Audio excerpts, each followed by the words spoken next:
Visions. Don't stop. For this hot conversation. Sisters, are you pregnant with vision? How to deliver.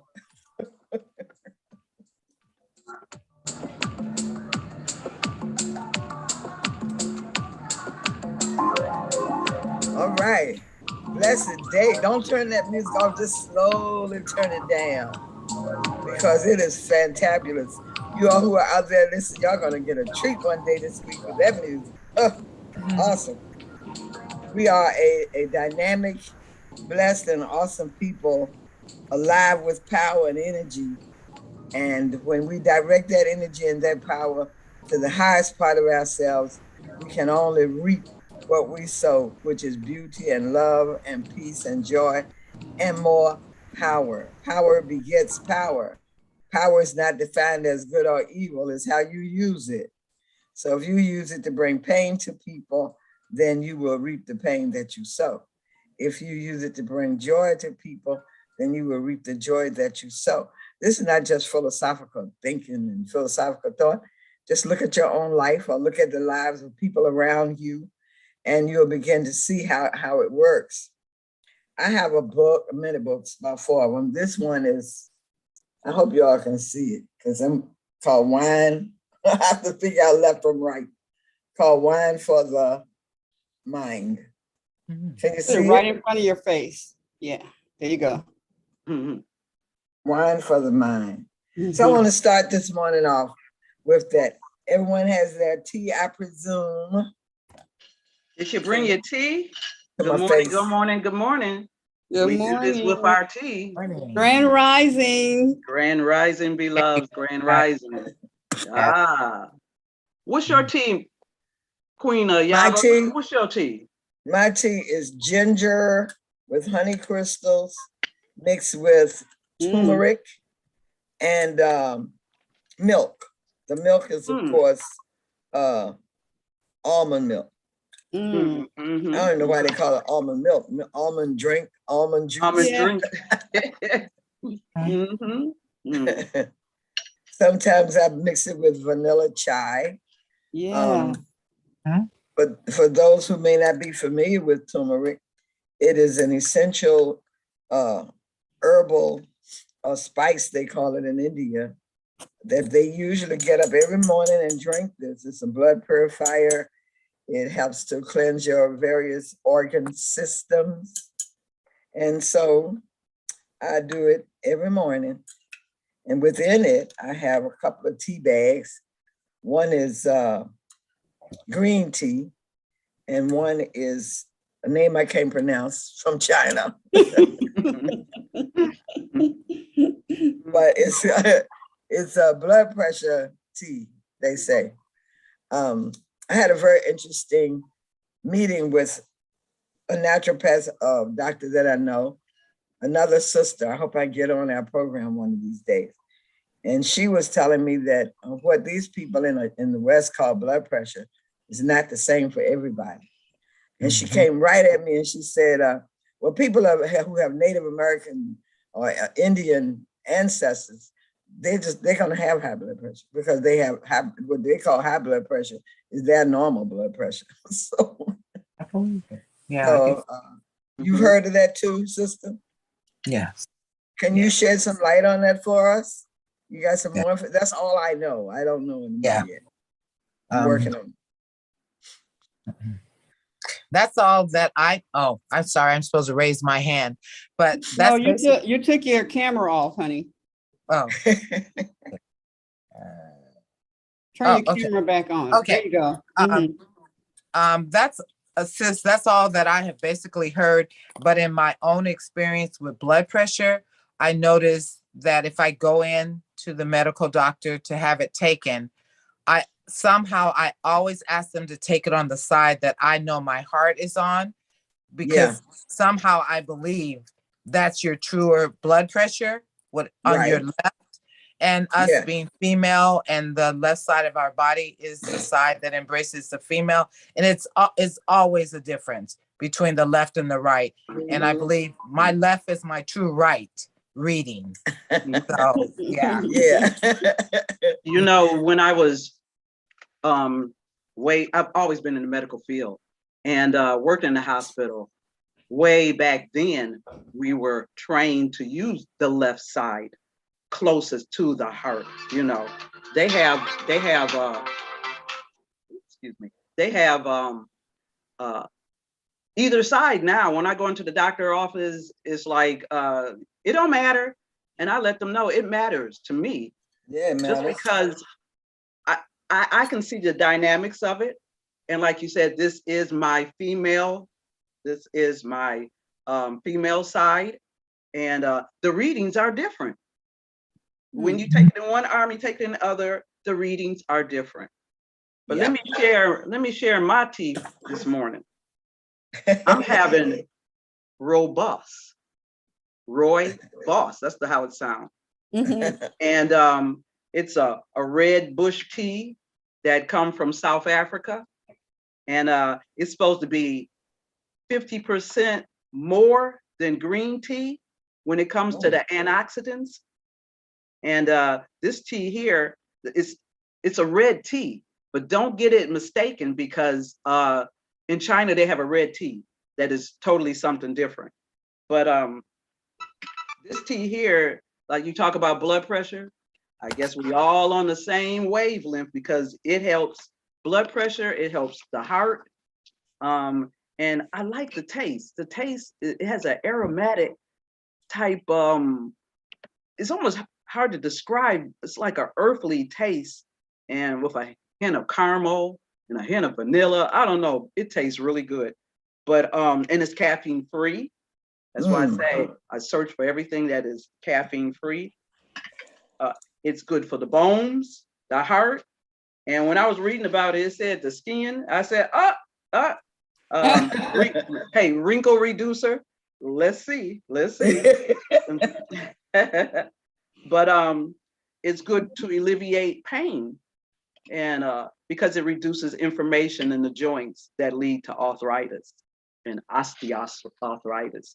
So that's my tea this morning. I put a little honey in it. You can put some a little dot of milk or something in it, like Queen said, fake almond milk. You can put a little almond milk or something, and it gives it a nice taste too. And this tea, it's good for in the evening, for in the morning.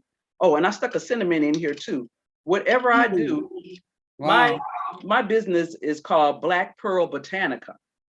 And so I take our everyday herbs that's right under our faces, and not just for culinary, not just for medicinal, but they have their spiritual, they have their metaphysical properties too, you know. And like I said, we'll talk about it more. I stuck my cinnamon in there because cinnamon is not only for love, it's supposed to draw a little money too. You can put it in your wallet, you put it in your purse, put it in your bra, money come to me. Hey, that's my testimony this morning. Well, it's a great testimony. And as we were speaking last night, I want to just re-up on some information that we gave the first, when we did our first session together. And that's about the server and the receiver. I think I should ask Howard to speak on it because she was so enthusiastic about it. But once in Indianapolis, I did a program and I called it Tea with Ayaba. And in the Tea with Ayaba program, it wasn't just having tea. It was the entire experience of making the tea, serving the tea, and receiving the tea, pretty much based on the similar principle that the Japanese use when serving tea. Tea is not just something to drink. Howard really just expanded on it when she said about the metaphysical properties and the spiritual properties, the whole idea of sharing. In the West, the Western mind, which is the baby mind of all of every life force that is represented by the human system, which we call in our sword set, the divinity, the divine. I am a divine being, not a human being. Human is a word that comes with the idea of dirt because of hummus. And when they bury people in America, which I'm not so sure about that process, But when they bury people in America, they say from the dust or the ashes, you came, to the dust you will return. Which, when we speak of the Elizabeths, that shows you that's not true, because those babies, when they jumped at each other and recognized one another, that wasn't ashes, nor was it dirt. That was high spiritual energy. And we come from that. That's why we call ourselves divine beings. And that energy, which constructed us as divine beings, as you now can tell from our works of art. Howard, do you still have your piece you constructed of my art?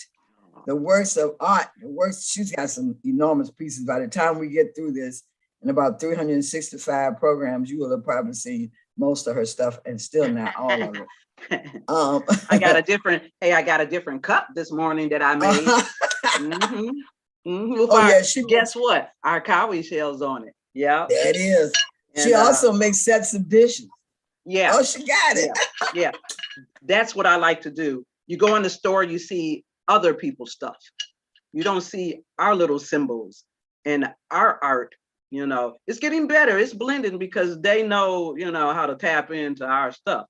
But really, I want, when I buy a plate or a bowl or a dish, I want to see something that resemble us. When you go, the old us, the culture us. When you go to Caribbean countries or to Far Eastern countries, you see marketplaces with the works of the people.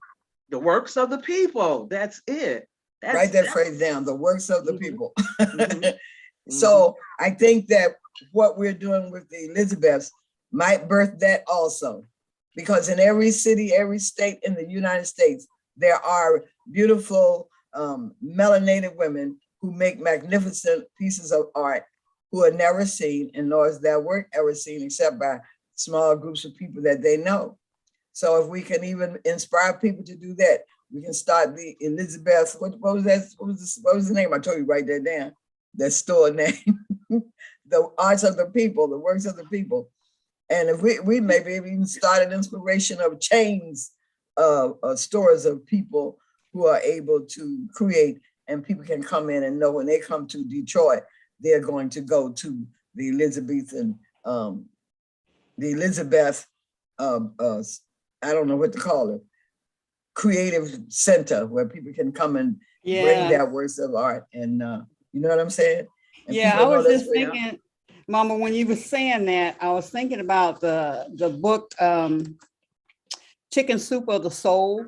And we can have the Elizabeth, books where our sisters write and are from all over the world. We can put that together. I love where y'all going, sisters.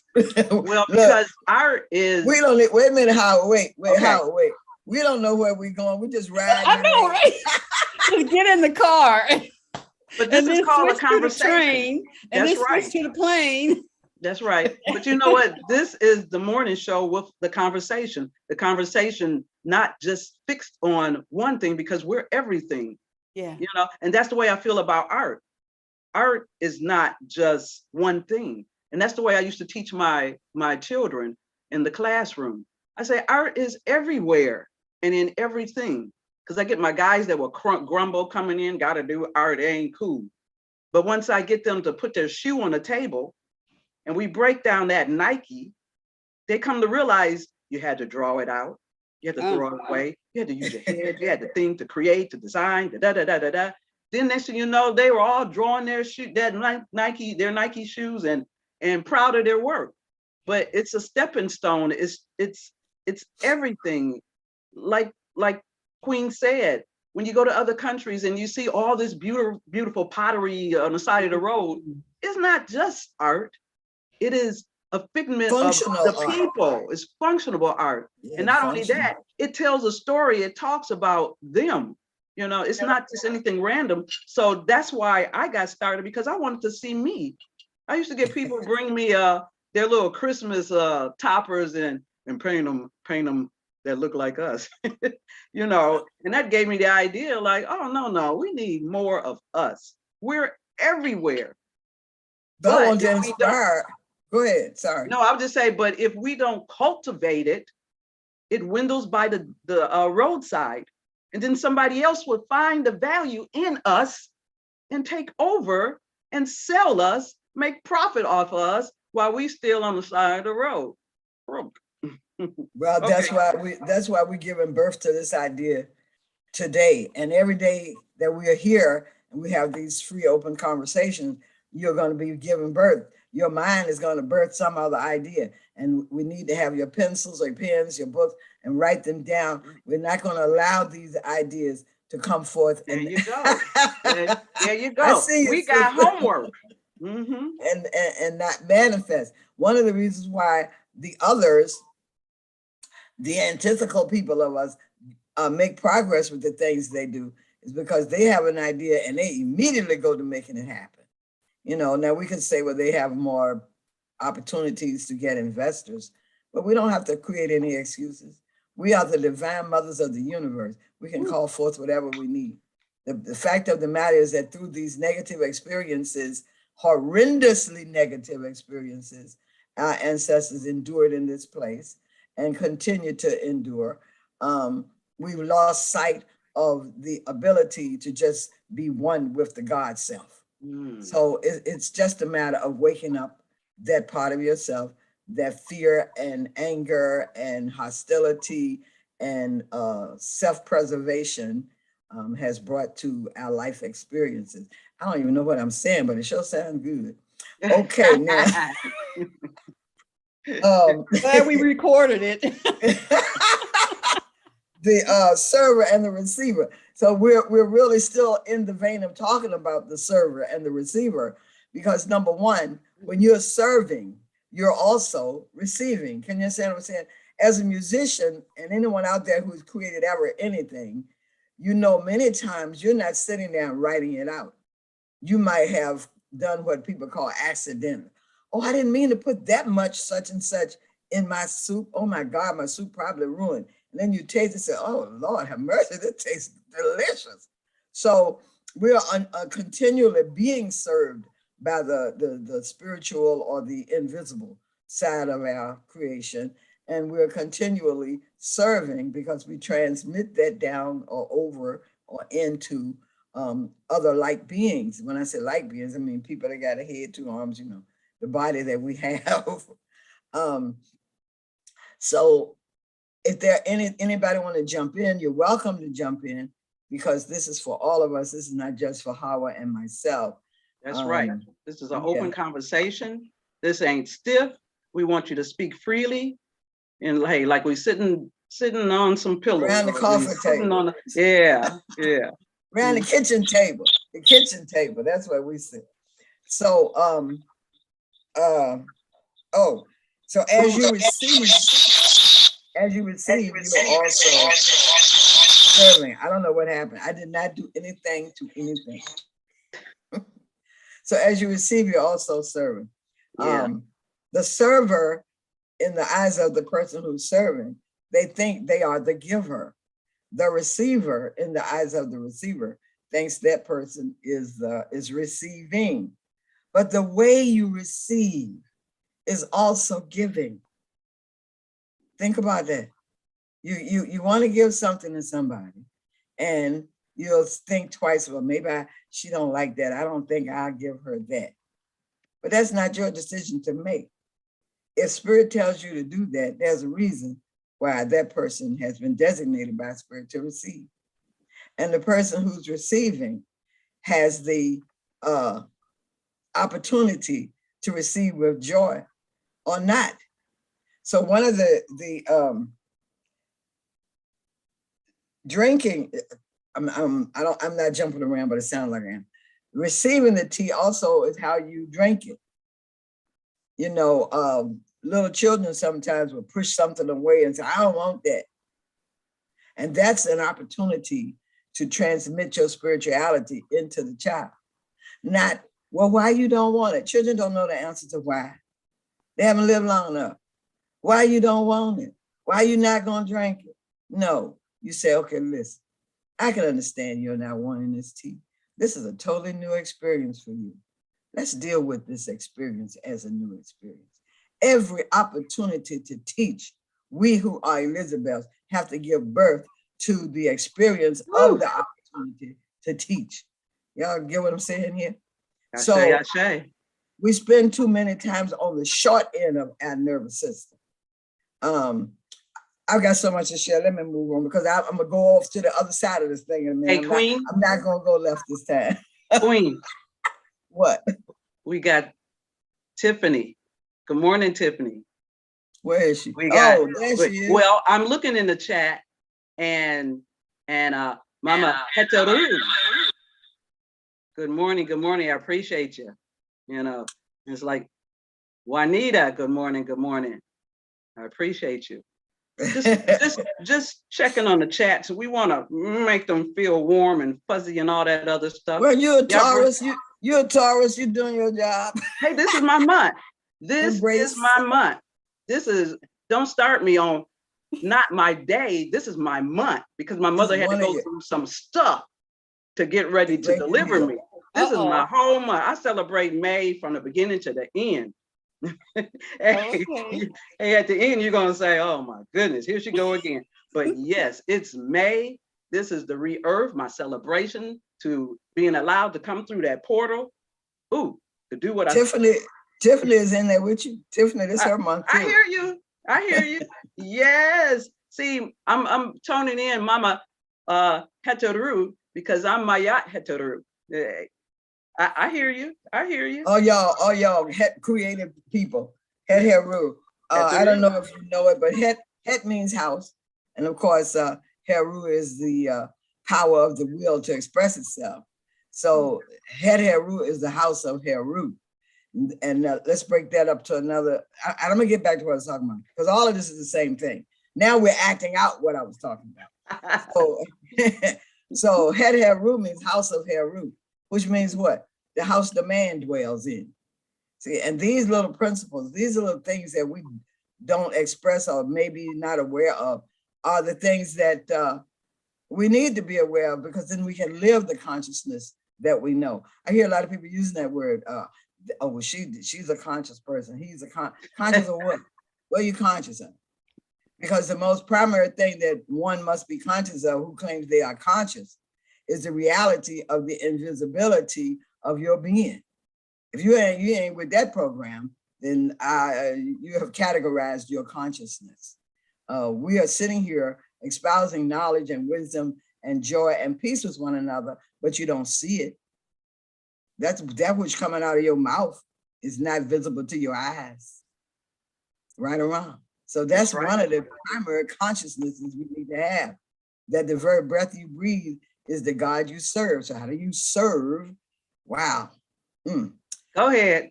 This is delicious now. I gotta take a drink behind that and swallow it.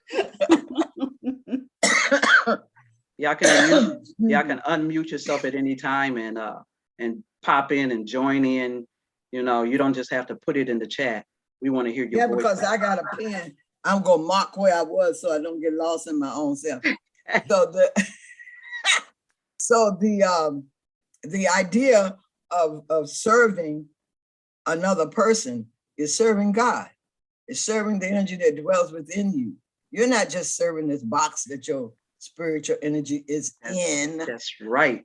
And my mother was 55 when she left her body, and she was 17 when she gave birth to me. Howard brought this up to my memory. My mother was 17 when she gave birth to me. They told her I was coming on July 27th. And by the way, tell the young girls, stop listening to those crazy doctors. They prophesy when you're going to die. They prophesy when you're going to have a baby.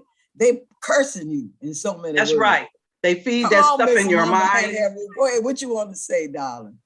What you got to say? Mama Listen. First of all, greetings, sisters. I can't stand the word premature. I can't stand they wanted to tell me, they kept telling me I was a high risk mother. I said, don't you say that to me. Yes. You will not say that to me. That's feeding the spirit. Yes. Bull crap. I got a lady call her baby a quarantine baby. Quit calling that the baby. I can't stand. That's it. Take that breath in and release and let it go. There you go. I know. I feel you. We are the direct Yeah. lineage from the creator. There you go. Given the gift to conceive an idea, given the ability to Elizabeth. Let me use my terms There you properly. go. There you And go. so, There you go. they listen, and you don't even have what I have to even be helping. Man, I'm done. I can't even talk about it. I'm done. Well, you're gonna revisit this when you pull all your energies together and formulate the words the way you want to say it. You're gonna revisit this because I'm not gonna let you go. I'm a Leo. I hold on to you like a crab hold on to a piece. I didn't know I was a comedian until one day. Till one day I was on a show and the piano went out. We had electric piano, something like the Ray Charles piano, and it went out. And I was getting ready to hit the words and the lyric in the song and everything, and there was nothing behind me. I turned around and looked at my husband. I said, "What happened?" And he said, "Stop playing." I said, "What?" And I picked up the piano and dropped it back down, and it came back on us. And I said, "Okay, let's roll." And everybody fell out laughing. And I didn't think it was funny. You just being your authentic natural self. Mm-hmm. Huh? You just being your authentic natural self. Yeah. So back to my mom when she gave birth to me, the 27th came around, I didn't come. So 3 days, August the 2nd, I came. But what happened was back in those days, it was segregation and Black people had to go to their own little hospital in Richmond, Virginia. It was called St. Philip's. But my mom couldn't make it to St. Philip's because she was in the process of bringing me forward. And she was in my grandma's bed. So the doctors used to come to your house back in those days. And the doctor came to the house and stayed with my mother the whole time because they didn't have no idea when I was going to come forth. And it rained. It started raining. This is the story they told me. I was there, but I wasn't aware of that. And it rained, she said, for 3 days. She said that doctor never left my side and her side. August the 2nd, I decided to come out. And my Aunt Macy Ibaibaitono, she said, and Ibaibaitono is a Yoruba way of acknowledging the ancestors. And my Aunt Macy said, the biggest thing on you was your head. And you didn't have a wrinkle or line or nothing in your face. So we figured you was already 30 years old when you were born. So that, and I always represent it to the family that when they come in the house and everybody starts being happy. If there's a party, when my name was Myra, that's my mother named me Myra Elizabeth. And when I came into the house, people would just be rejoicing and laughing. As it's you don't pay attention to that because you're just being yourself. But it was years later that I realized that the word, the syllable Ra was very indicative of my spirit, which is bring light, to people and joy and all that stuff. So when we are receiving, we are in the act of serving because we're serving our gratefulness and our humility back to the one who is doing the actual giving of the thing to us. So I want y'all to keep that in mind and be really conscious, aware of what you're doing on a daily, hourly, minute basis. Right now, you're giving to me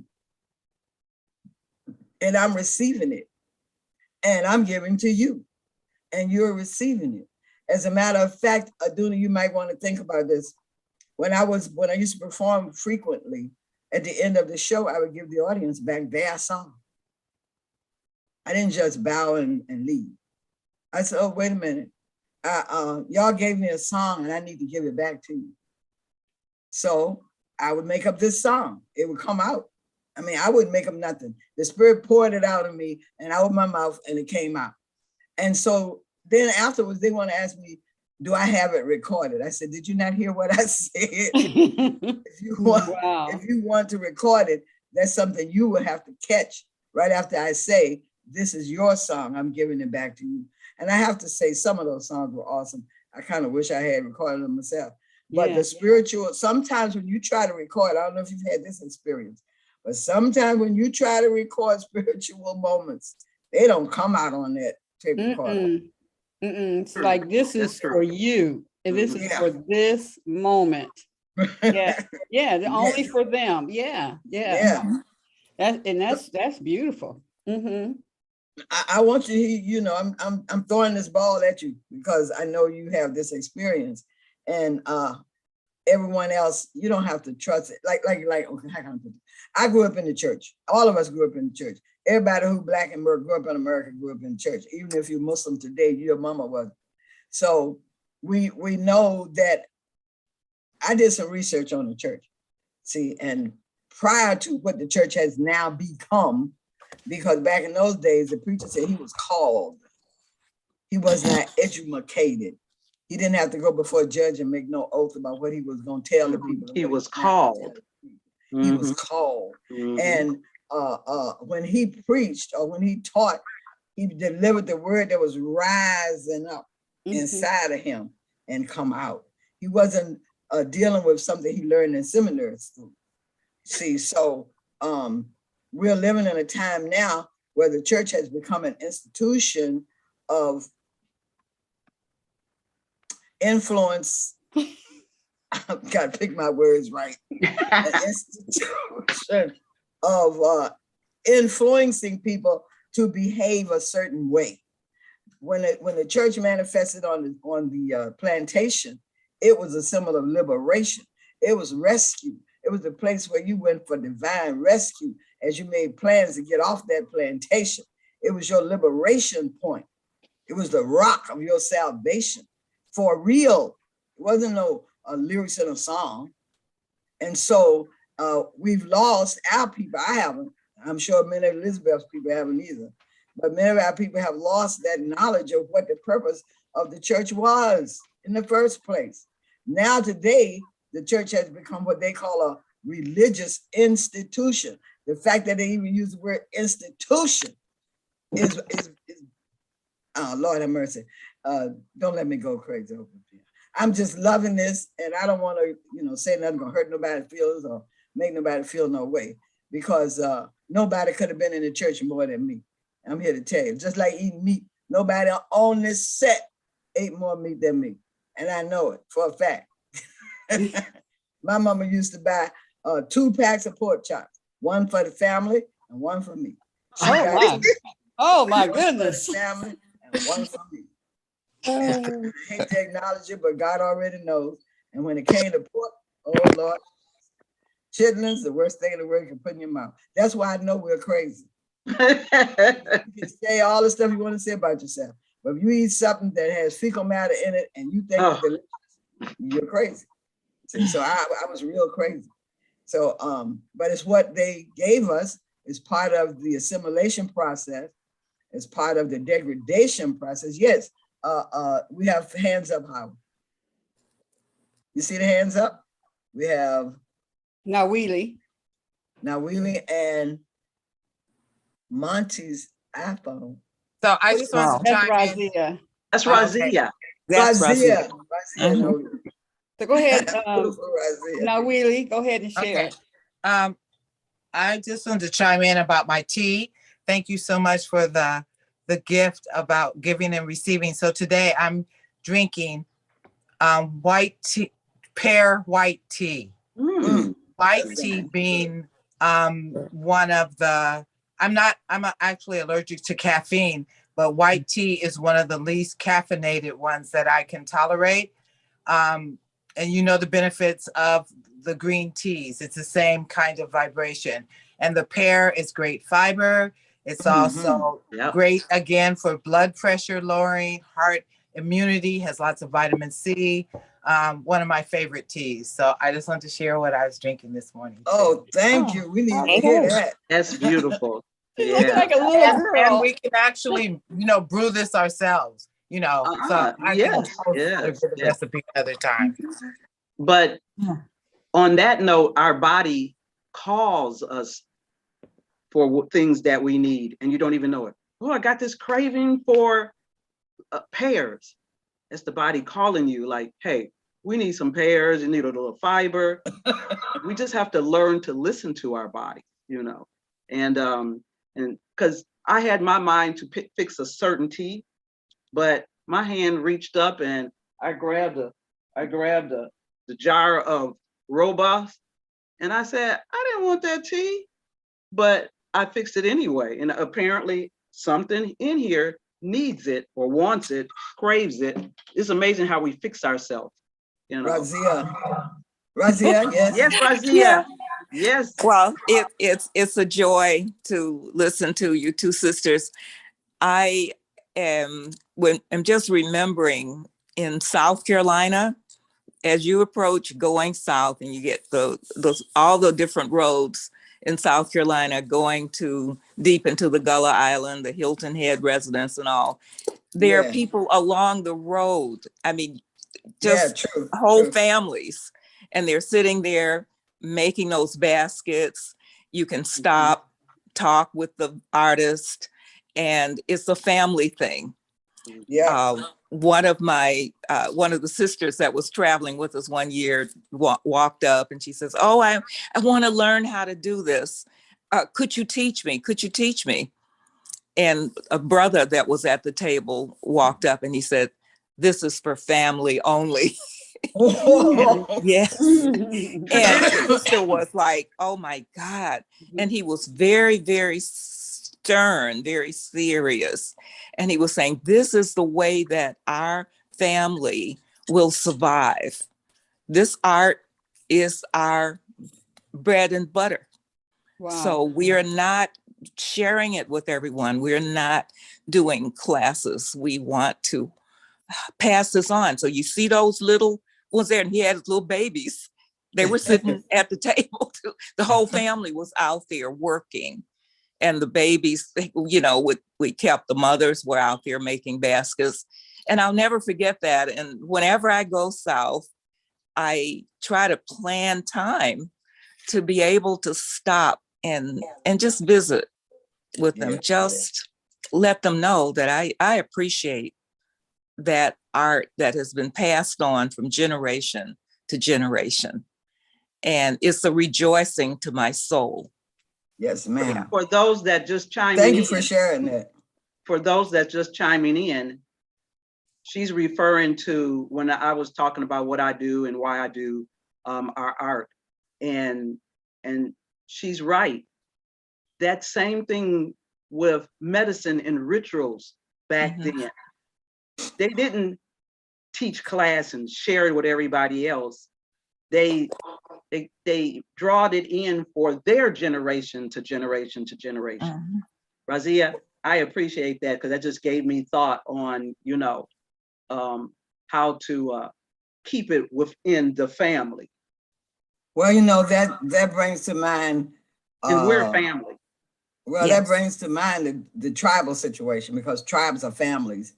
And you would go, if you go to the motherland, they call it, and you go to Ghana and you see how they make the cloth that they make all these years. That's also a situation like that. Or you go to the Navajos, they have a pattern of design that they use. Every different family group has a pattern of design that they use. I wouldn't say that we've lost that, but I would say that we have to be very mindful, and we are the protectors of the culture. The women are.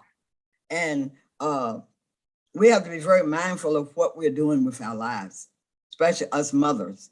We have to be very mindful of what we're passing down to our children. Like I said the other day, how my mother was a seamstress and she made our clothes. Well, if you're not doing it for yourself and you're not creating it out of your mind, as Sun Ra used to say, if you're not doing your own thing, then you're doing somebody else's thing. So we have to be mindful of what we're doing. We just take this for granted. We go to the store, buy American clothes, put them on, walk around like it's like, you know how brothers are when they get a car? Yeah. They act like they made the car. Oh, yeah, yeah, yeah. Or even a pair of shoes. You know what I'm saying? Okay, well, go make a car then. So when you brag about it, it's your own thing that you're bragging about. I'm not trying to be facetious about this. I'm very, very serious about being the example of what we are. When Pi Emba, you all don't know Pi, some of you may know Pi, but Pi Emba said they went in the grocery store the other day And then he broke in and he said, why do these things always happen to me at the grocery store? Well, that's where you go to be fed, to get your food. So a man said to him, you are a pimp. And Pa said, me? I ain't no pimp. He said, yeah, man, you're a pimp. And you are you just pimping these women. And I said, Pa, that's not what he's saying. That was a message to you coming from the ancestors that you have to give to others. What are men doing with women? How are they communicating with the woman? What are they utilizing her for? What is the relationship between the two of them? Are they really mentally and spiritually engaged with one another? People like to say, well, we're engaged, and they get so happy about being engaged and have a stupid ring on their finger. The ring is not on your finger. The ring is a combination of the symbol of the eternity or infinity, that number 8. When my daughter got married in India, they put a rope, a beautiful floral thing around their necks, one around hers and one around his. And well, I'm sorry, the circle around him and the circle around her was one rope. And that's what engaged means. When you're engaged in an activity, you are engaged with another person. You're engaged in the energy that's coming into you to make that manifest. So I'm just saying, I told you all the other day, I am a word person. I like being exact and precise. So when we're talking about I'm engaged to somebody, you're not engaged to, you're engaged with. See, and we've got to become more aware as the mothers of this creation of what we're actually communicating, of what we're really saying. So, Mama, we have Esther. Esther, good morning, Esther's here. Hey, good to see you, young sister.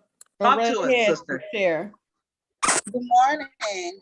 I've certainly been here observing and taking it all in. So I was gonna note, and I thought it was so powerful what Sister Hiowa noted about the tea, because this morning I was thinking I was gonna make chai, which is traditional Indian tea.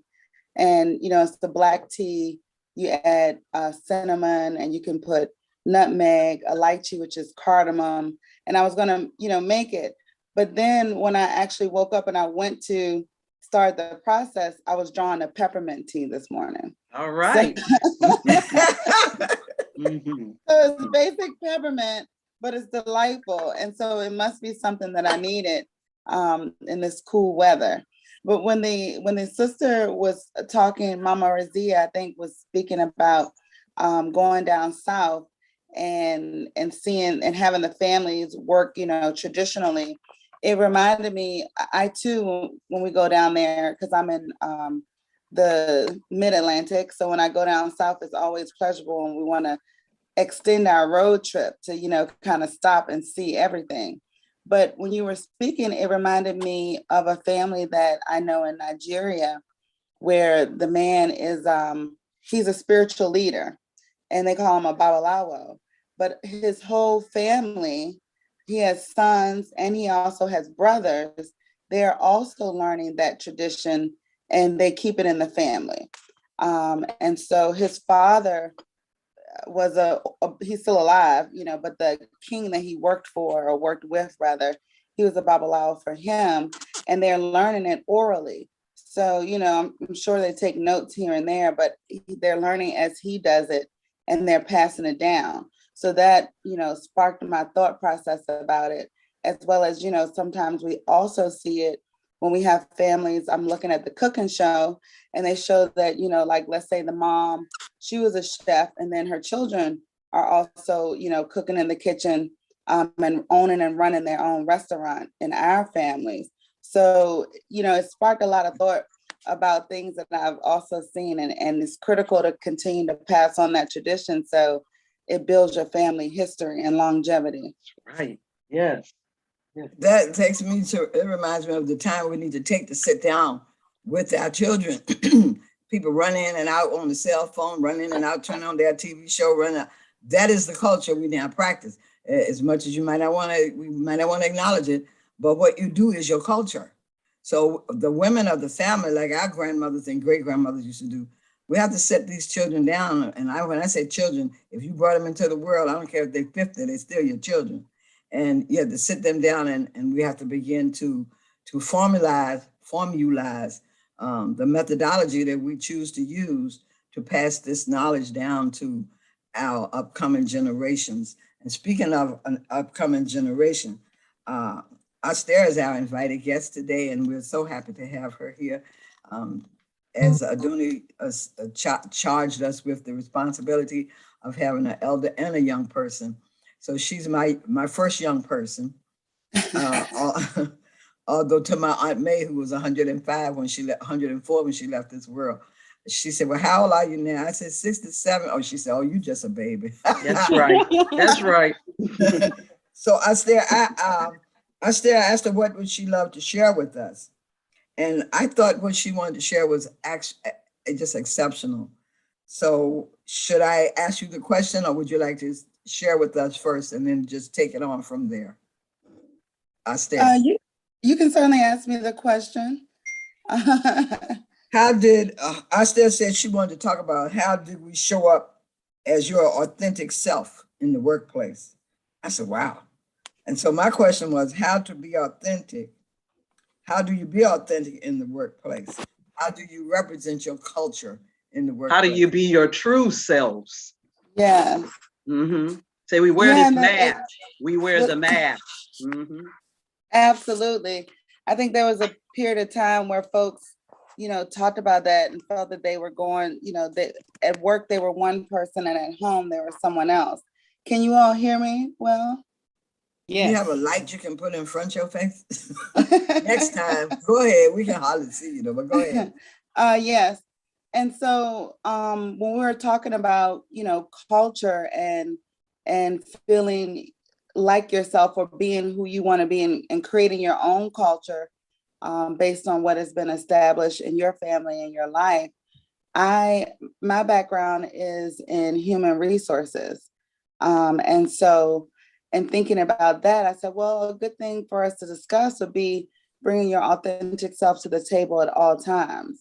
Because especially, nowadays, there's a lot of discussion about, you're at the time that we spend at work, and now we're having this link because of COVID between home and work and more people working from home. But the idea is how do you maintain and bring your true self to the table? Because it shouldn't be you switch off, one person when you go to work and switch on someone else when you come home, because, the workplace can benefit and be nurtured from our cultural experiences as well. And when you bring that to the table as an employee, and then soon, hopefully you move your way up and as a leader, then the organization is going to be richer for it. So, ways to do that is to not only think about your professionalism, but what is something that you like to do? What is your ritual in the morning? And you share that with your colleagues and coworkers, and they learn more about you, but also you start to feel more comfortable being there and being in that type of space, whether you're working from home or you're in the office place. There are other ways also to continue to be your authentic self is to think about what you're sharing and how you're sharing it. And, is that what you want to do and what you want to present? So the thing about it is don't feel like you always have to give a canned response, that there's an exact yes or no. You may have learned or studied for a certain type of profession, or, you're learning it as you go. But the thing is to think about, how would you respond at home? Are there other things that you can bring? You don't always have to just think about what's in the workplace, like how we're talking about here, with families learning and growing together.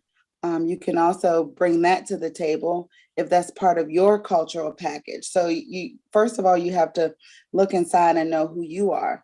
That's going to be the first step in bringing your authentic self to the table, is you have to realize who am I and who do I want to be? Because there's also an aspect of bringing your culture and your life to the table that also shows who you are today and who you want to be in the future. when you're at the workplace.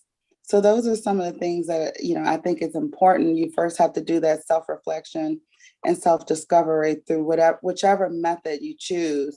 And once you've done some of that work, or even when you're in the process of doing it, it helps you to be your true self at the workplace, or even if you're owning or creating your own business, you're already going to infuse yourself and your culture into that business, and customers are going to see you. But you have to figure out who are you presenting and make sure that that's consistent, for one, especially if we're thinking about the workplace, and two, that you have some backing to what you're doing. You want to have some substance there, because that shows more of who you are authentically. And if you're learning, you let people know that, hey, I'm evolving. When I first became a supervisor, I had some ideas about what it was and what it meant to supervise, but I told my team, hey, we're growing together. We're learning together. And, when I get there, as long as you're here with me, we're going to do this thing together. But some other supervisors, they may choose to act like they know what they're doing, and they're not being their authentic self. And their team doesn't even like them because they're acting the role. I'm the boss. Listen to me. You don't want that, right? He's slipping in that ego. Yes, standing in that ego. But when your authentic self, who your person is, and that ego is going to go to the back, and you're going to bring something rich and great to the table. And they're always calling her day and night. And I say, yeah, aren't you off the clock? I want to just add to what she's saying, that for 1970, my life changed in terms of my idea of myself by moving to New York right after I got out of college in '65, and seeing all these things I had never seen before, coming from down south, and people dressed in all this beautiful cloth from the continent. When I got my job, I wore what I had. I did not go in my American clothes. I wasn't even thinking about it. If you think about it, you might do something else. But this was what I wear. That's what I wore, and it opened the door to teach people. It opened the door for my humility to come out also. Because sometimes people who change their life and change the way they dress get an attitude with people who don't know about it, and they think that they're supposed to talk down to those people. However, I very seldom had any problems on my jobs. If anything, I went to my boss. This is a little short story I want to put in here. Down in North Carolina, Charlotte, North Carolina, I worked at the Afro-American Cultural Center. Of course, everybody there was African-American people on staff, etc. And I went to the boss one day and I said to her, may I please tell you something? She said, yes, you can tell me whatever you like. I said, well, the truth is, you intimidate me. And she fell off the stool laughing. I mean, she literally fell on the floor laughing. And I said, what's wrong with you? And she said, I intimidate you? You intimidate me. I said, how can I intimidate you? She said, you walk around in your African garment and your long locks, so confident, like nothing in the world is bothering you. And I'm wondering, how did she go from an American style life to this African style life and carrying it like something she's been doing all her life?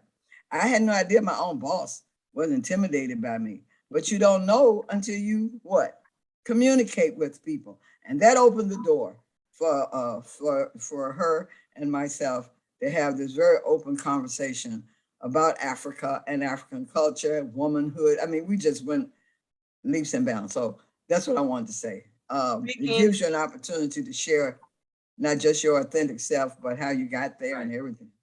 Speaking of intimidation, for those that don't understand, they always feel fear because you're not walking like them, talking like them, looking like them, dressing like them. But I went into my true consciousness, there's that word, but hey, my true awakening when I was a teenager, and I worked at this hospital, and I wore braids. Back then, before braids got popular, I wore my hair in braids. And I work in a hospital, and the supervisor, this old military nurse, I won't call her no names, but she told me that how disgusting they looked. She wanted me to take them out. And so me not thinking about, it's like just being young and innocent, I took them out and I just wore my ponytail like the rest of them. Next, she came to me again and she said, pin it up. And then a bell went off.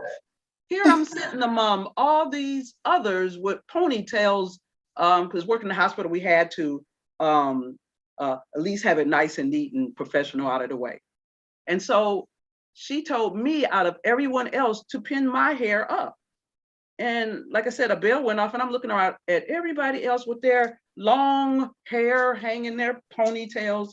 And I said, well, when she pinned hers up and she pinned hers up, then I'll pin mine up too. It started a war between us. She literally every day tried to find something to write me up. So I went back and I said, well, you know what? I put my braids back in. Mm-hmm. So I told her, write me up. I said, they're neat. I said, this is a part of me. And I said, and there should be no complaint. It's not getting in the way. So, and just after that, I realized how she didn't want me to look like my authentic self. She felt intimidated. And then there's many more stories like that. But like Astaire said, when you do this, do it with truth. Do it not today or a weekend African or a weekend, not African, but a weekend cultural person. Do it every day.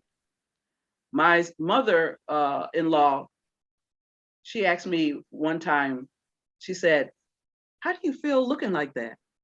I said, I feel fine, because we were in Arizona and we was going to this restaurant and it was this high class restaurant with all them other folks. And she felt uncomfortable just being with me because I didn't look like everybody else. I told her, I said, I'm comfortable, I'm fine. And sure enough, walking in, guess who got the most attention? They wanted to say something to me. When you know who you are, then you know where you're going. Mm-hmm. When you know who you are, they can't help but respect you. Mm-hmm. And we have to learn that the hard way. You can try to fit in to get in all you want to. But when you rise above that and say, hey, this is me today, tomorrow, and yesterday, and stick with it. Go ahead, Astaire, because I'll take over. Absolutely. No, that was a great example. And even today, sadly, we have that where our sisters are going to work and, they want to wear their hair how they want to wear it. And even if it's neat or it's meeting the standard guidelines, they're being called to take down their hair or to change it. And it's constantly still coming up, unfortunately. But in a lot of workplaces, it's a mixed bag because others aren't always facing that, and we're not either. But the whole point about it is being able to say, okay, I've done all these things, and now you're still targeting me. It was personal. Yeah. Because she, like you said, she could see who you are. But because of you knowing who you are authentically, even when you thought you were young and growing, you were still able to bring yourself to the table. And you know what? People behind you or whoever she employed later on are going to benefit from the things that you had to go through with her. Mm-hmm. So, that was a great example. I think, even additionally about bringing that, whether if you're wearing cultural clothing, if you're wearing traditional American or you're wearing a mix, it's also being able to feel comfortable that you can explore. And having that type of exploration can also be authentic when you're trying to discover who you are. And so it's making a space for yourself to not be perfect all the time, whether it's perfect with the work that you're doing and recognizing that you are also showing your expertise, but there's room for you to grow and to learn. And that's what you're supposed to be doing, but also giving room to yourself as you develop as a person. you know, and giving yourself grace in order to learn and to stumble as you get through that journey of being your authentic self, because you're gonna feel the reward greater once you do that and once you put that stamp on who you are. One of see the a things. hand. Oh, go ahead. Mama Razia. Razia. Yeah. I really appreciate what we're talking about right now. And I just want to share with you that in the 70s, when I was wearing, you know, I just loved Abby Lincoln and the people who were stepping forward and giving voice to this. I was criticized or, you know, shunned. But the thing that was interesting is that people saw me as militant. And I had a woman who was coming in as my assistant, and she said, "Oh, I was so afraid to come and meet you, and I was just so hurt that you were going to be my supervisor because I just didn't think you would accept me. This is a Caucasian woman, older than myself, but just had all this fear that I was a rebel rouser, you know, so forth. But the point is, I have some anger that of all the women in the world, the Black woman has done the most to try to look presentable. How many women do you know who go through the changes that we go through to have our hair decent? The press and curl, what is it when you put the stuff in your hair to make it perms. And all of these things. And when you check it it's out, so foreign to you, you don't even remember the word. Yes. And so the other women of the world, when you talk about large groups of women, we have far exceeded everybody's effort to look right, to fit in, and so forth. So I'm proud of our women today. I look at some of the girls in the braids and all the different additions and wonder if we're making a point of extreme and just saying, hey, I'll show you. You criticized me for this. You didn't accept that. So I'll show you just how beautiful we can be, how much creativity there is in us. But it's been a long road. I can remember being told that I needed to press my hair, that you're not looking decent for this workspace, all kinds of things. And my choice was to do a very short haircut. That was frowned upon, but accepted more than anything else.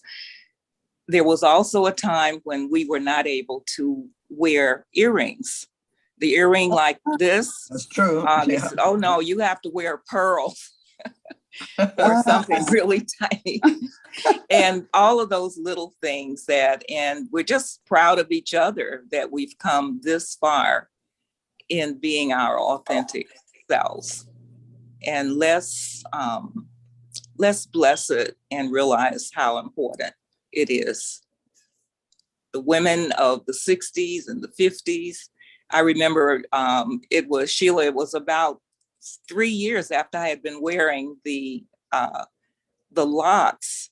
And my mom looked at me and she said, honey, your hair is so nice and long and it looks good, but we're going to the family reunion and I could pay maybe half of your fee to go to the hairdresser. Oh my goodness. And so as much as she loved me and all that time, she was still holding out that this was a phase that I was going through. And that I would be willing to come back into and conform. So it's been a journey. Thanks for the conversation.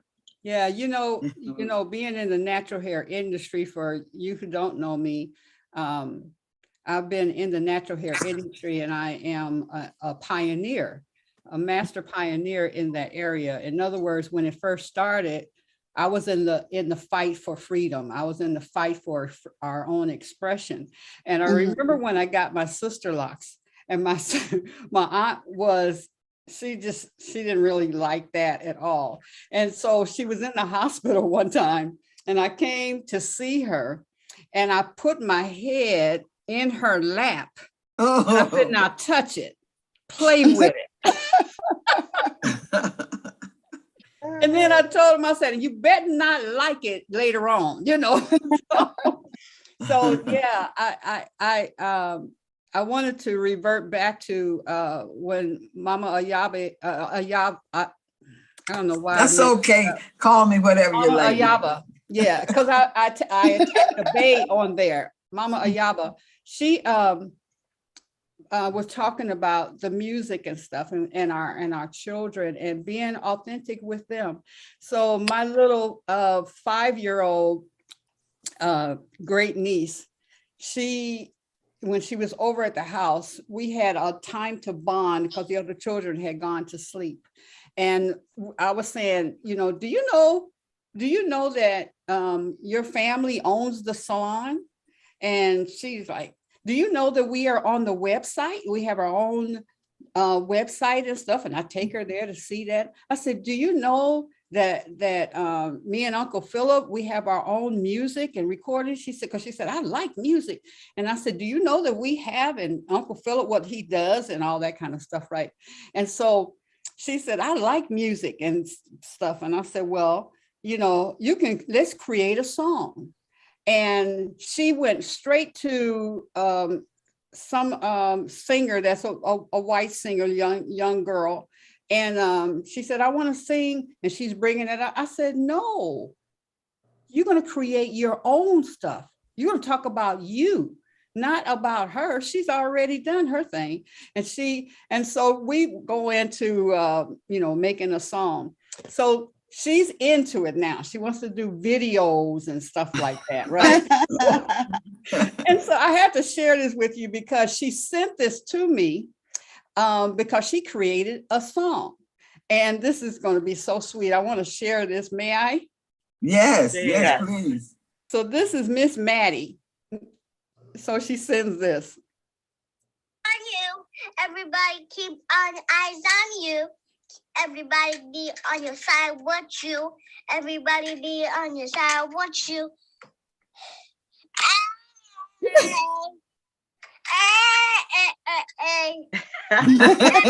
Everyone's every day.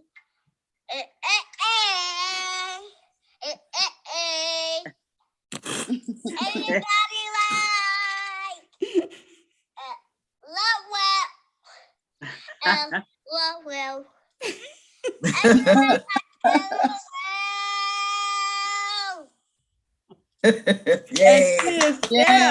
She is just so she started excited. her journey early. Yeah. No, you sing, you do you. You sing about you and what's real in your life, you know.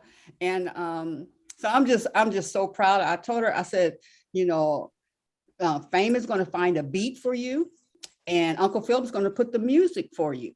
And I mean, and she's so cool. She said her dad walked past, and I said, you want to share that with your daddy yet? She said, no.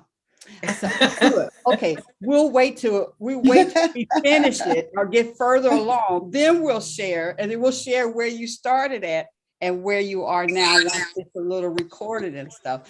And so she's just enjoying the whole process. But what was important was, no, this is about, you're not singing about her. And if anybody, you're definitely not going to sing about her. You know what I mean? Sing about people who are really influencing your life. And even though her watching her and stuff is an influence on her, you know what I mean? But I'm saying who you are as a Black child, who you are as our, you know, in my family. And her so authentic she just self. took it up. Yeah, she just took it and she's just running with it. You know, she's going to do another song. I just told her, I said, you have to rhyme. and things like that. And she, at 5 years old, she is really taking it on. And so that is just so important. And then back to our hair, you know, this is what I do. I see so many sisters come in, and I've known of sisters who had to and did take their braids down or whatever to be in somebody's wedding, to go and work for somebody. And I knew when I was wearing my hair in braids, I would have beads. That was back in the beads and everything. And I knew I wasn't as bad as I am in secretarial, executive secretary. I knew I wasn't going to be there because I was not going to sacrifice my authentic self just to work for somebody who probably was not going to be they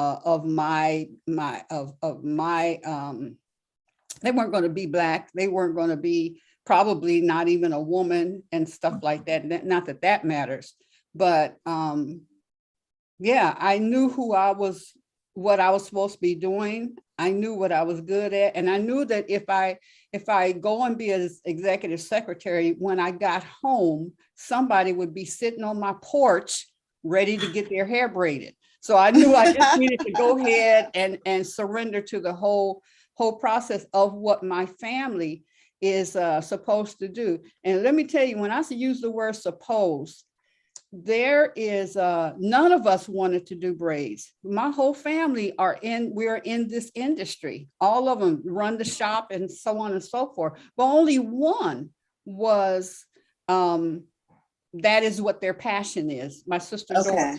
That is what she's passionate about. But for her, as it says that, you know, if the desires of your heart, all of us were part of her desire to make it happen. I'm the business side, and you know, everybody else. My son, he came in through the back door backwards. In other words, because you know, my son did not want to do hair, but in order to help me in some situations, and because he was there all the time watching me do it, and sometimes he would jump in and braid down while I was putting the braids in. He was being prepared for something he knew not, being prepared for something that he did not desire, just so that this is what Everett's does, my family, and we have a particular style. We were talking about, you know, the families on the side of the road. This is our particular style. And in order to work with us, you had to learn our particular style, because that's the stamp of the Everett's. Oh, the Everett's did that because of the way we create our hairstyles and stuff. But it's super important to be authentic, even if you don't even know that is part of that. Our style, our braiding, the way we do it, the way we approach. And my family we are servers, totally servers. That's why I'm doing this, servers. And my mom, we would open the church, and she wasn't a pastor or nothing like that, but we would be the first in the church and we would close the church. We're there serving. Mama would volunteer us for everything, serving. So we had the spirit of serving, you know, to the world. And so we just still fulfill that. You know, what I'm doing today, event planning, this is what my passion is event planning. And so this is another, to me, this is just another event coordinated, another event. You gave so many nuggets there. yeah. But I'm retiring from the braiding. I've done my work. I've got everything set up. And of course, my passion is to open the school for natural hair. And we've already done that, but now it's to take it to the whole another level. But I am so blessed to be able to do what I love to do, which is event planning. I've done it all along, and I asked God, why do you have me doing this hair thing? And he said, it is so that it is the key to open all the doors, all the doors. So everything I do, that's my support right there. My family was my support, and it still is my support around that. But yeah, being inauthentic was not, it didn't feel good. You know what I mean? It makes you doubt yourself. It makes you not want to go to that place, wherever that place is, because you know they're going to say something about or look at you in a particular way. But anyway, yeah, I did. I put my head right in her lap and I said, now touch it over here. Look at it. I saw a hand up, I think, from Sister Tiffany and Yes, I did. How y'all doing? I'm so thankful to be here. All that beautiful color behind you, is that material? Yes, these are dresses. Oh, Bifold dresses and beautiful. And men's short suit sets and pants set. Wow. And we gotta shop. We gotta talk. Okay. You make those, Queen? Do you make those, Tiffany? I don't make these. These are handmade in Mali. Okay. Oh, beautiful. That's good. That's good. Yeah. Yeah. They vibrating. They cosmic. They got a lot of energy with them. So but to just continue to flow with everything that's being shared, because all of y'all are bringing jewels and much nourishment. Yesterday, I had the opportunity to go to a circle of women who are in agriculture in a variety of ways. I won a t-shirt. Oh, nice. Yeah, that's so true. And as we are talking about our culture and how to be authentic, and just resonating in agriculture. And so we get culture, the beginning of that is agree. So how do we agree first with the earth that we're on, which provides the resources for us to create, to have colors, the indigo and the sunflower, the turmeric, all these, the original colors that we use to be artists and to be painters, or, you know, the metal scraps that we use to weave sculptures, and or the cowrie shells. You know, all of this is coming from Mama and Baba Earth. And so the relationship where we first must agree to understand our authentic self is we're being reminded to return to the original. Yes. Oh yeah. Because when we talk about what to pass along to our legacy, and I have tried to, you know, straighten my hair and change my dress and show up in all these different capacities for what I was told I needed was some money. And just now being so resolute in what currency is for me and my presence here on the planet. There you go. There you go. And that currency, I'm very wealthy. I'm very resourceful. All right. And I give thanks to the Most High for that. And for the lessons and the journey that I've been birthed through to understand my wealth and my resources. So the legacy that I'm moving forward is I'm a farmer. That's right.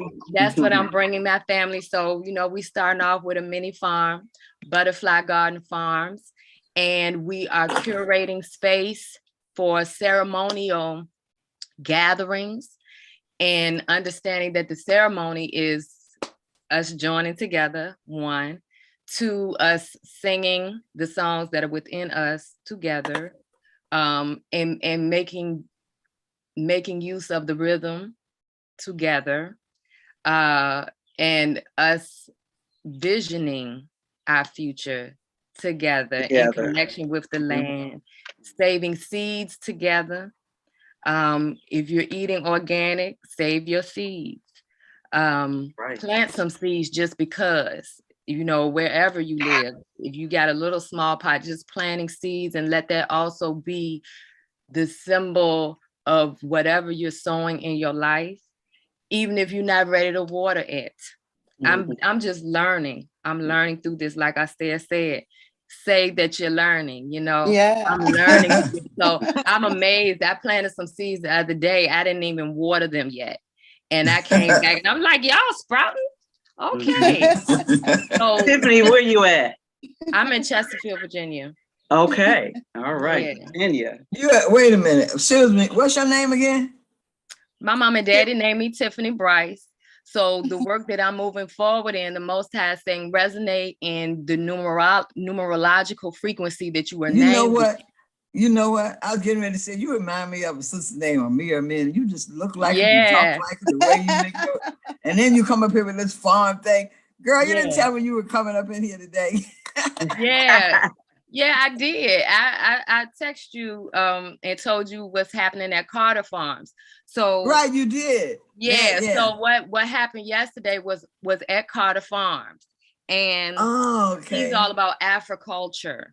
And so when I saw that, I thought about you, Mama Yaba, and all of the work that we're doing, and he's like teaching us how we can create. If we have land and access, even if we live in a city and we want to say our backyard is now a mini farm, and we're committed to creating ceremonial space for us to gather and reclaim the land that we're on and shed those tears in it, bring our lifeblood force every month, create an ancestral mound. It don't have to be elaborate, just something small to show intent, and put you a sweet potato, a yam. We got sweet potatoes here. That's right. Put that in the ground and grow you some sweet potato leaves, because you can eat those.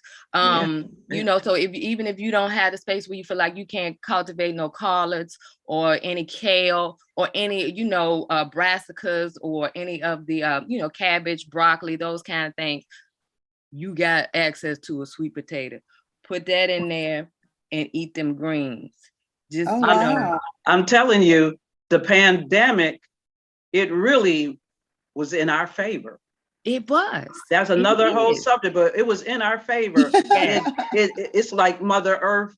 She takes you, she shakes you, she allow you to wake back up, to remember. This is the only way we're gonna make it. You can continue the other way, or you can follow the path of nature. Yes, cool. Well, I just want to say, I had a question sister, I had a question for Esther, because I didn't want to get too far off. Okay, well, hold your question. This sister right here, that Tiffany Bryce, if you ever hear her sing, it puts the birds to shame. I'm here to tell you. So hopefully she will. This won't be her only time here, and at some point we're gonna strike up some music. We got so many musicians. Yes, bring her back. I want to pull in some improvisation at some point down the line, and I'm sure you all will enjoy it, so you can see the other side of how spirituality works. Yeah, well, girl, if I could hug you, I'm hugging all of y'all. There's a brother in Virginia named Raynard Turner, and he gave us my first knowledge of the definition of culture. He said the first culture was agriculture. That was that. So I want to pass that on. Okay, I'll stare back to you. No, I just had a question for Esther. Esther, in the workplace that you're in, how do you deal, or how do you get them off of you? Or how do you? No, I just want to hear some of your tactics that you may share. So I guess I'm gonna certainly respond to that question. I think a lingering thought I had also when I saw Sister Tiffany is, well, one of the next shows I look forward to hearing her. But it was a blessing to hear about the agribusiness, because that's certainly place and space where we all need to be and take advantage of that.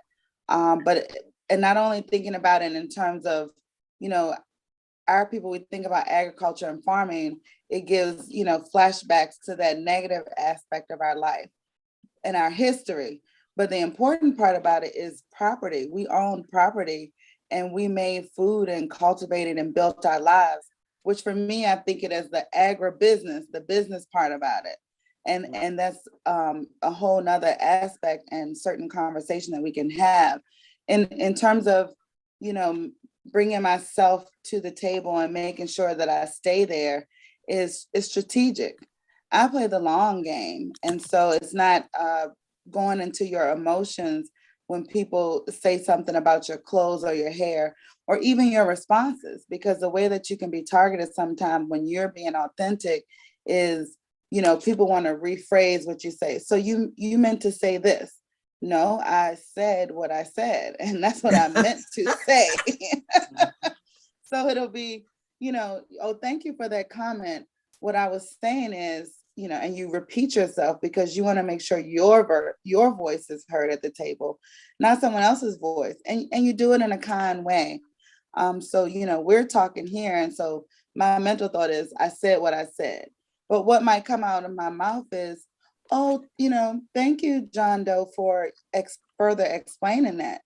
But what I was saying is this, and I'll repeat what I said because I want to make sure my thoughts are being there. My thoughts are valid. And so that's what voice should be heard, not someone else's voice. Another thing to think about, and I feel like in all of the explanations and the sharing, you know, what was placed on the table is that you have a mentor or someone who did it before you or someone who can give you guidance and continue to give you strength. And a lot of our people, when we're in the workplace, don't seek out mentors, or sometimes a mentor will seek you out and you ignore that person. But it's to lean into the mentorship and to get nuggets and tidbits from people who were there from a diverse spectrum. You know, whoever wants to teach you, if you think they have something valuable, is to get that knowledge. And one of my professors from Howard used to say, get your groceries. You know, when you go to work, you're providing a service, you're doing your job, but you need to leave and get your groceries. You need to have knowledge that if you ever left the workplace, you want to be able to say, these are the things that I learned. Not only what you gave, but what did you learn from the experience? What are something that you can take away that no one can ever take from you because that was your experience? So while, you know, one, being my authentic self, making sure that I have mentors, or at least somebody, it could be someone in the workplace, or it could be someone at home, or, you know, from your community, or what have you. But, you know, just a person that you can talk to that you feel resourceful and culturally understands, or at least leans into what you're trying to do, as certainly value added. And that's how you continue to be yourself and to be the best you, even when you're learning, is to do some of those things, as well as to think about it from a broader picture. So not just your, you know, day-to-day work, and you're thinking, you know, maybe you're making copies and you're stapling papers, but what does that bring to the table? What is that going to lead to in the future? It could be your future, but it could also be thinking about it from the workplace and being creative, because that's all it is. People who are successful in business, it's not just because they have these golden ideas, but it's also being creative, allow you to be creative in whatever space that you're in. And you know, creativity leads to a whole lot of things. So those are my nuggets for the day. Thank you. I've known this sister for a long time, and I wanted to say that when you're raising your children, one of the things that, I mean, we can pass this on because most of us, our children are grown and gone. But when you're raising your children, especially African descendant children or Native American descendant, any children who've been under the oppression of European rule, you have to always make a way for them to express themselves. A lot of time parents would shut their children down. Don't shut your children down. Let them talk. When she was very small, she would like, you know how children do, shut down because they think when you are fussing at them or trying to correct them that you don't want to hear anything from them. And I used to tell her all the time, which she can bear witness to, I don't care how mad you are, I don't care how upset you are, you speak your mind. You don't worry about how I react to it. You say what you got to say, and then we'll deal with it after you say it. So we have to consider that, and like Tiffany said about planting the seed.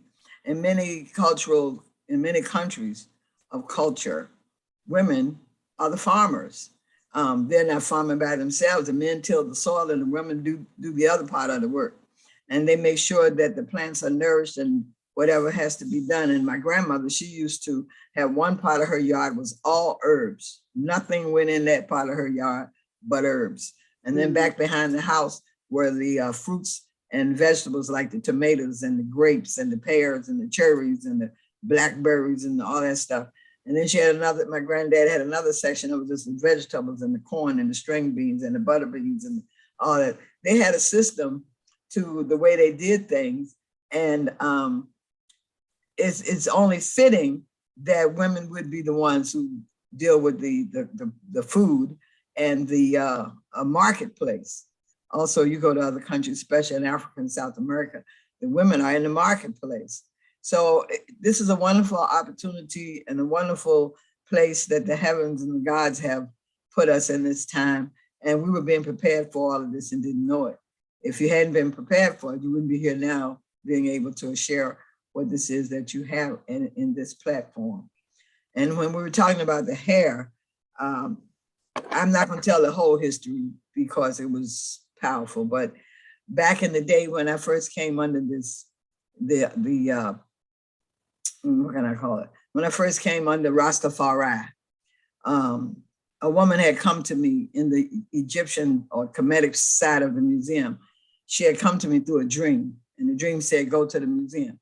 I went to the museum. It even told me I couldn't catch the bus. I had to walk to the subway and then catch the train and go to the museum. So I walked to the subway, which was about a half a mile away, and got on the train, went down to the museum, and nothing happened. So I was leaving the museum. And I see someone with their hand up. Go ahead, you can speak. I ain't gonna forget what I'm saying. Juanita. Juanita. Sorry it took so long. No rush. I didn't want to interrupt you. Could you finish? Okay. Yeah, well, it's not that long, but it is kind of intense. And so I went back. My friend from my band, I had a band called the Caravan, and the brother Wally was coming up the steps. I said, well, Wally, maybe I'm supposed to go back in here with you, because nothing happened when I went by myself. And when I went back in, this woman was walking towards me. She had this metal piece right here, and stamped in it was the word Egypt. So I asked her, what was that? Because the spirit in me said, stop her, don't let her pass you. So I stopped her and asked her, what was it? And she called me by my birth name. And I was talking a lot of stuff when I was on the road. Nina Simone was my example, was my, everything. So I was talking stuff like Nina talked, on the road. And I thought she was the CIA or somebody coming after me. She said, oh, you know who I am? And I said, no, I don't. And she said, yes, you do. That's why you got those scratches on your back. I said, what's, and I put my hand back there, and sure enough, there was like pin size, like somebody had taken a straight pin and scratched it across my back. And I said, well, how did I get that? What is that about? She said, your spirits are telling you that you're not being obedient, and the things you need to do, you're not doing it.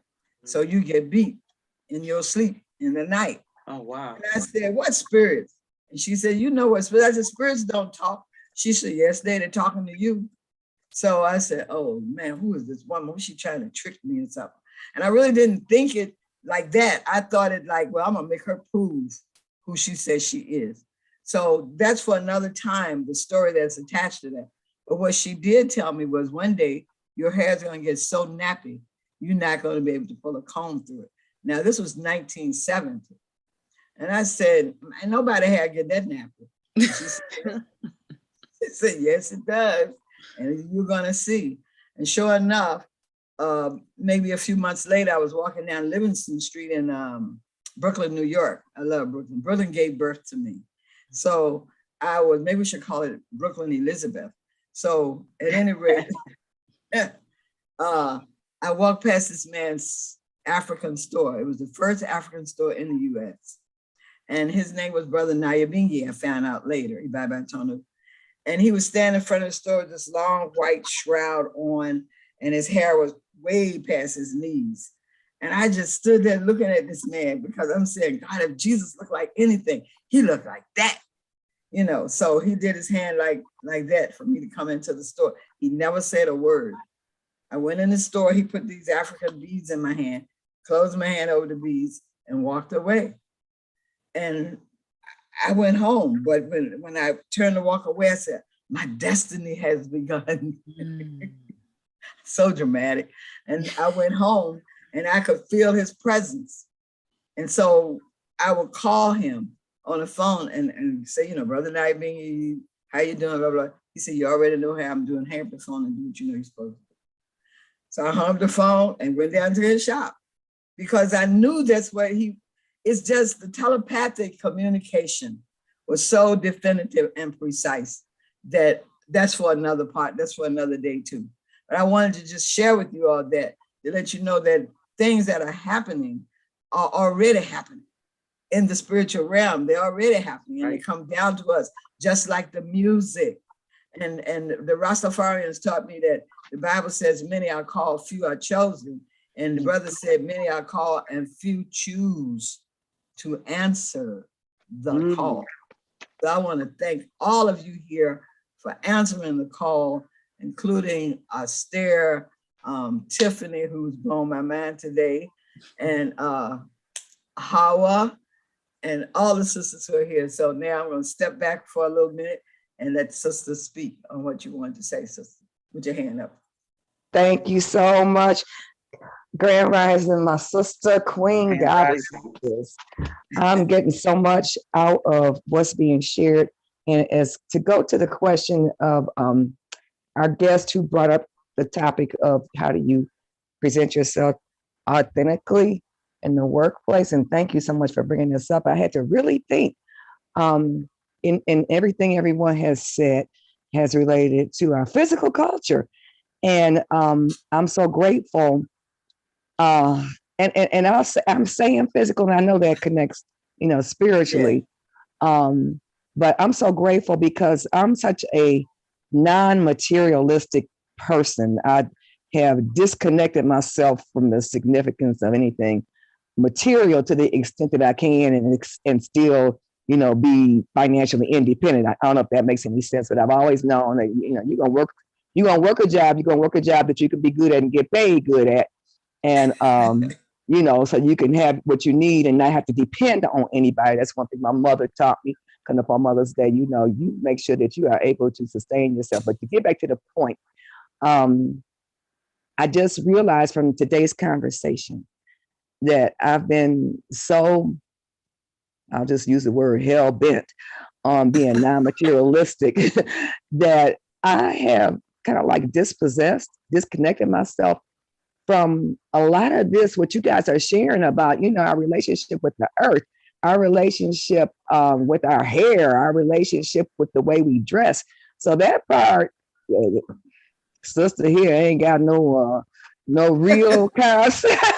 No real concept. So presenting myself authentically in the workplace has always been about my spiritual being loving, being truthful, and being diligent.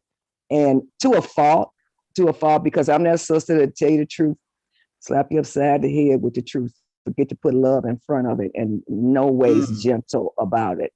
But it has served me because I'll give you an example. I'm that sister that I don't get along with everybody in the workplace. If we disagree, it's fine. I still love you. And I'm the one who I don't get in with anybody's cliques. You're not going to tell me who I should like and who I shouldn't like. I'm going to have as good of a conversation with that person who you consider a peon, who nobody wants to like, nobody wants to include. They're going to find love from Juanita. And I'm going to be just as cool with them and real with them and as much of an advocate for them as the president of the company, whoever's in the head. And I'm going to have just as good of a relationship. And everybody going to know that comes from Juanita is real. And she go try to make sure it's as right as it can be, because I'm that person who, oh my God, to a fault, dotting the lines, crossing the T's, reading between the lines, get on my own nerves.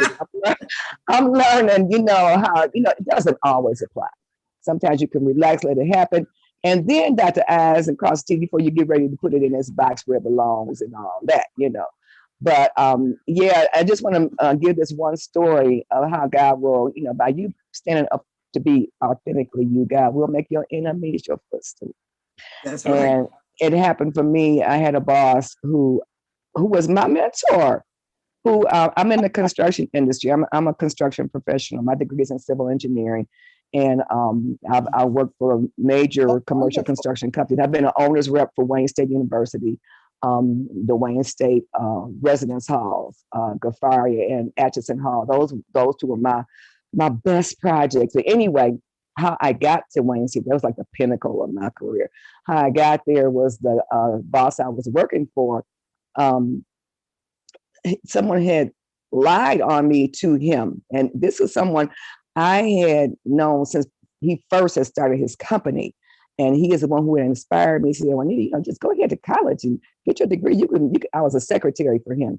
And he told me, I could be good at it. He helped me through college. And, at a point, hired me after college. And mind you, I got my degree at 40 with 5 kids. Anyway, that's a whole other story. Anyway, yeah, my eyes are still rolling around in my head in opposite direction after taking 38 credits in 1 year to get that sibling. Oh. Anyway, so he and I had a disagreement because of this lie that had been told on me.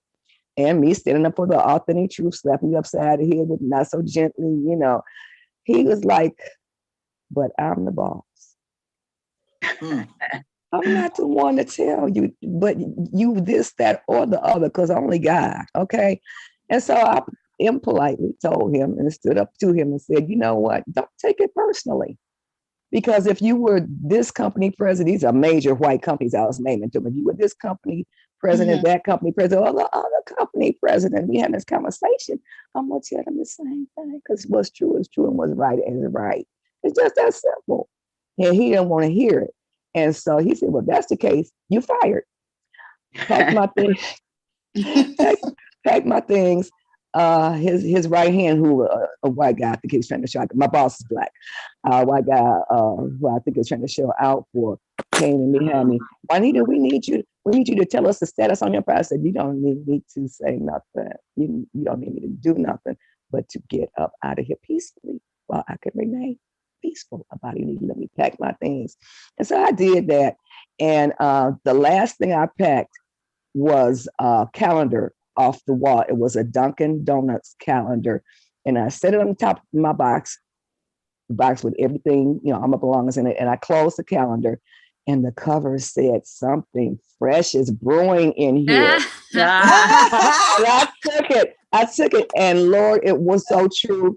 Wound up going to Wayne State's facilities department. I called them, I don't know, the same day or the next day, because we had been contractors for them. And so I went to that boss and I said, I'm available now. He said, you available? Come on board, And so the first meeting of one of the contractors that they had hired was with my former boss. And we came to the meeting. My new boss tried to get me to really act stupid about it. He says, yeah, come on in here, act like you own the place. I said, God did not put me here for that purpose. And I am not going to displease God by behaving that way. So we went on in the conference room, sat down. I sat at one end of the table. We were waiting for my former boss to come in for the meeting. And he came in, he crossed his arms on the table and he dropped his head. And then he slowly raised his head and he said, so now you my boss, huh? And I did not gloat in it because it's not godly. We know that. And I just said, well, I guess it kind of looks that way. And so that's just the point of how being your authentic self will always serve you. Yes. Always. And I'm so grateful. Classy one. Hallelujah. It's just a God in me, just a God in me. And I thank God for his presence in you all. You all are helping me to learn how to manifest my authentic spiritual self in the natural. And my God, I'm so excited about this journey. Thank you, Queen Mama Adoni, for getting us together like God used you in this way. So I know I use it for a lot of time. I love y'all. Thank you. I'm gonna close that on out. We love you too. Thank you, Juanita. We love you so We much. love you too, Thank and we're gonna you. send we love you too, and we're gonna send healing vibrations to you Thank 24 you. 24/7. Because I don't know Hallelujah. if you realize it, but from the first day I saw you until now, you look 100% healthier. You know, You, I'm not surprised because I feel it. It's happening. And it is happening. y'all are part of Claim my it. medicine. This is my daily dose. And thank you very much. I say, yeah. Yeah, Hallelujah. That was a beautiful we're here. story. What'd you Thank say, Astaire? Go ahead. I thought that was a great example, bringing everything full circle because that was your mentor.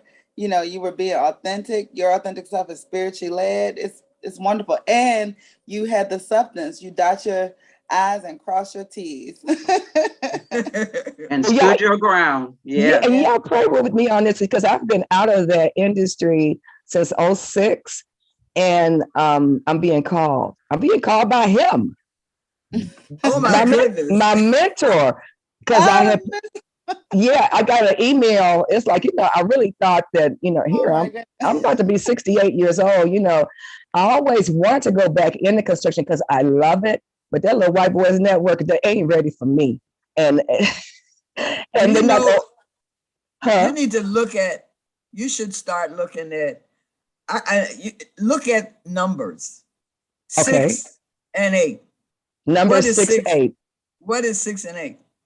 14. Add them together. What you got? 5. 14. I see you went on to it. So you already know. Broke it and down. 5 is supreme creativity. So Oh, wow. you're where you're supposed to be, doing what you're supposed to be doing. And God took you out of the mix so you could rest. Actually, Thank you. if I said the way that I've been taught to say it, I would say God got out of the mix so that your body could rest.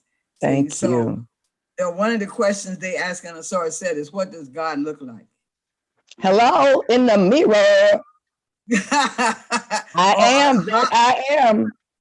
Well, you just said how I'm going to end this. See, look what page I'm on. I can't see it. I am that I am. Oh my God, look at God. Look at God. Look at God. So I'm going to close this out. It is now 9:49. 49, we have about 10 minutes. You want me to do mirror, mirror? Are you ready to do mirror, mirror? I can do mirror, mirror. Well, okay.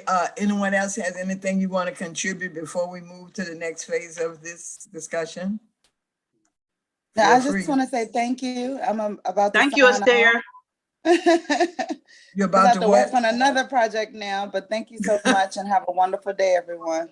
Thank you. And thank you for taking the time out to visit with us. And we invite you to come back anytime and every time. I'm always here. We're here on Wednesdays, every Wednesday. Adunia is the first person on earth who was able to get me up out of the bed before 10 o'clock in the morning. And this is true consistently. It's a miracle. In the morning, and she's like, I'm watching the show. Oh, you're up. Okay, wonderful. Yes. So the poem, I have a book called Wine for the Mind that I've written, and another one called Why I Sing the Blues, and another one called The Truth, the Way, the Light, and another one called Open the Mind. So as we go on, I will probably take excerpts from each one because also Adunia is inspiring us to market ourselves, or at least market our work. And this one is I am that I am. I heard sister say something about the I am the other night. Okay, it goes like this.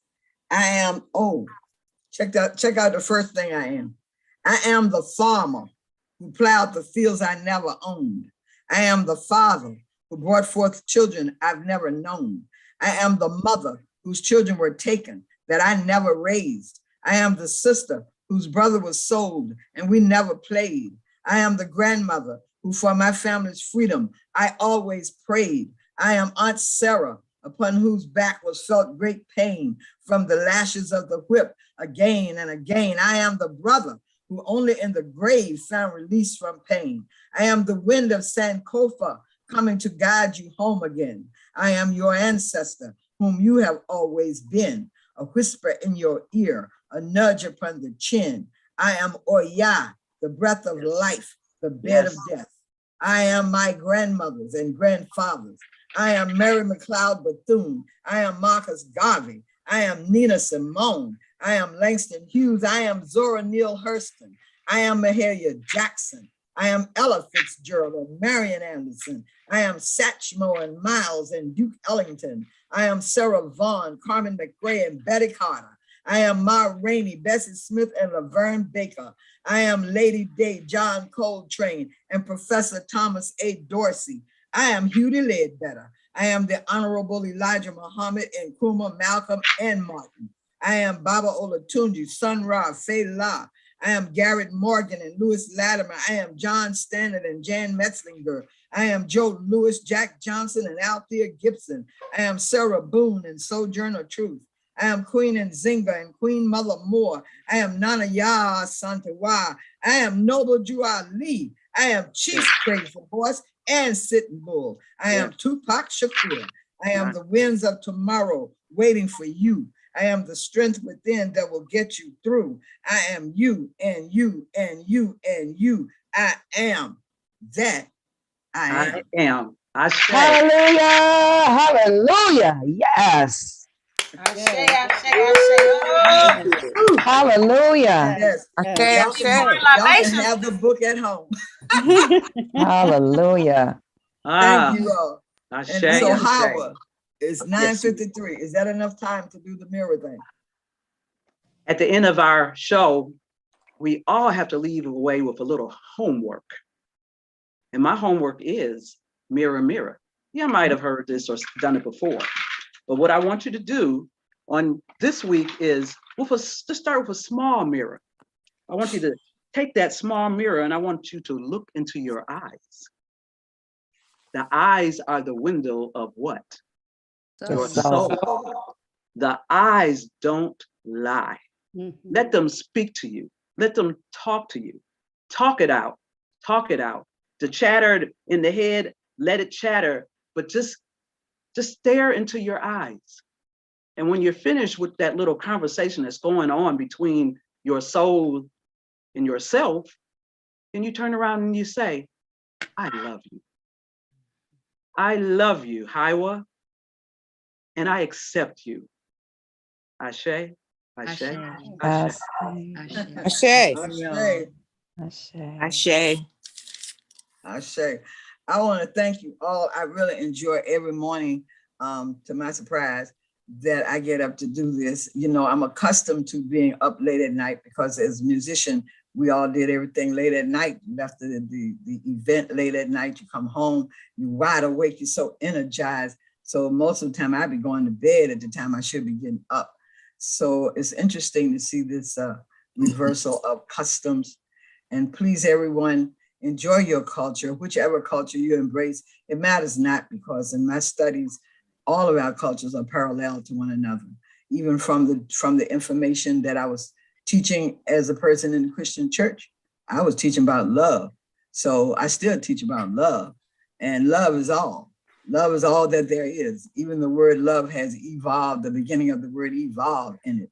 Love is evolution. Love is growth. Love is caring. Love is sharing. Love doesn't ask anything from you. My mother used to cook food just so she could love watching people eat. And I'm the same way. I love feeding people. So I can look that look on their face when they taste that thing that make them go, oh my God, you know, this tastes so good. So that's what love is. So if you're expecting somebody to give you something in return for the love you're giving, that ain't love. That ain't because love. The more love is the one thing that amasses itself by giving it away. Yes, it has no attachments. It has no attachments except the attachment to itself. To itself. Love gives. And it's for 9:56. So I want to also say about that love thing. That when I was pregnant, I got pregnant, I was 37 years old. It was already prophesied that I was going to get pregnant. And then I found out that the reason why it was prophesied that way is because my mother had prayed for me to get pregnant before she left the world. That's what she said when she saw I was pregnant. And I wanted to lie and tell her no, because I wanted to just hold out as long as I could. But I'm so silly, I just broke out laughing. And I said, oh, yeah, I'm pregnant. How did I know I was pregnant? Because I never had no breasts. And when I did like this, I could feel my breasts all up under my arm. So I knew I was pregnant.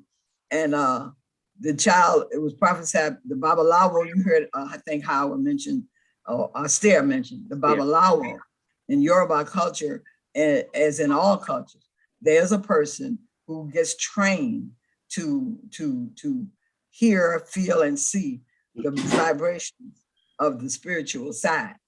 And that person can look at tools or instruments that they may have to share with you what the spiritual side is saying about your map, your life map. There's nothing spooky about it.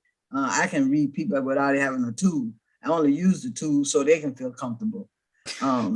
But he's told me that this child was coming and that blood would be spilled. And I said, well, I said, you mean somebody gonna die? And he said, yeah. I said, well, can we do something to stop? He said, well, we could sacrifice a dog. I said, how much that gonna cost? I think he was gonna say $300. And I said, okay, well, he said $7. I said, $7?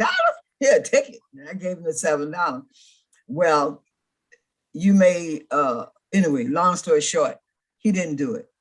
How did I find out? Because my mother had a blood aneurysm in the middle of her brain. And that's how she made her transition. But it was building up all the time. She didn't die because my daughter was born. It was seen that was something was going to happen when my daughter was born. You understand what I'm saying? So I called him and he said, what $7? What dog? He didn't even remember it.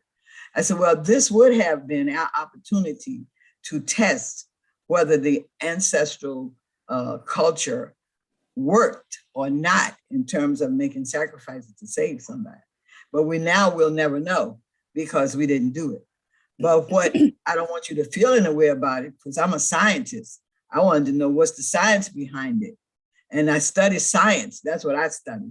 And God is science, and God is math, and God is love, and God is all and all and all. And when you put your, like she said about, like Tiffany said about the planting, when you put that seed in the ground, you do not see what's going on under that ground. When that seed was put in your womb, you did not see what was going on inside.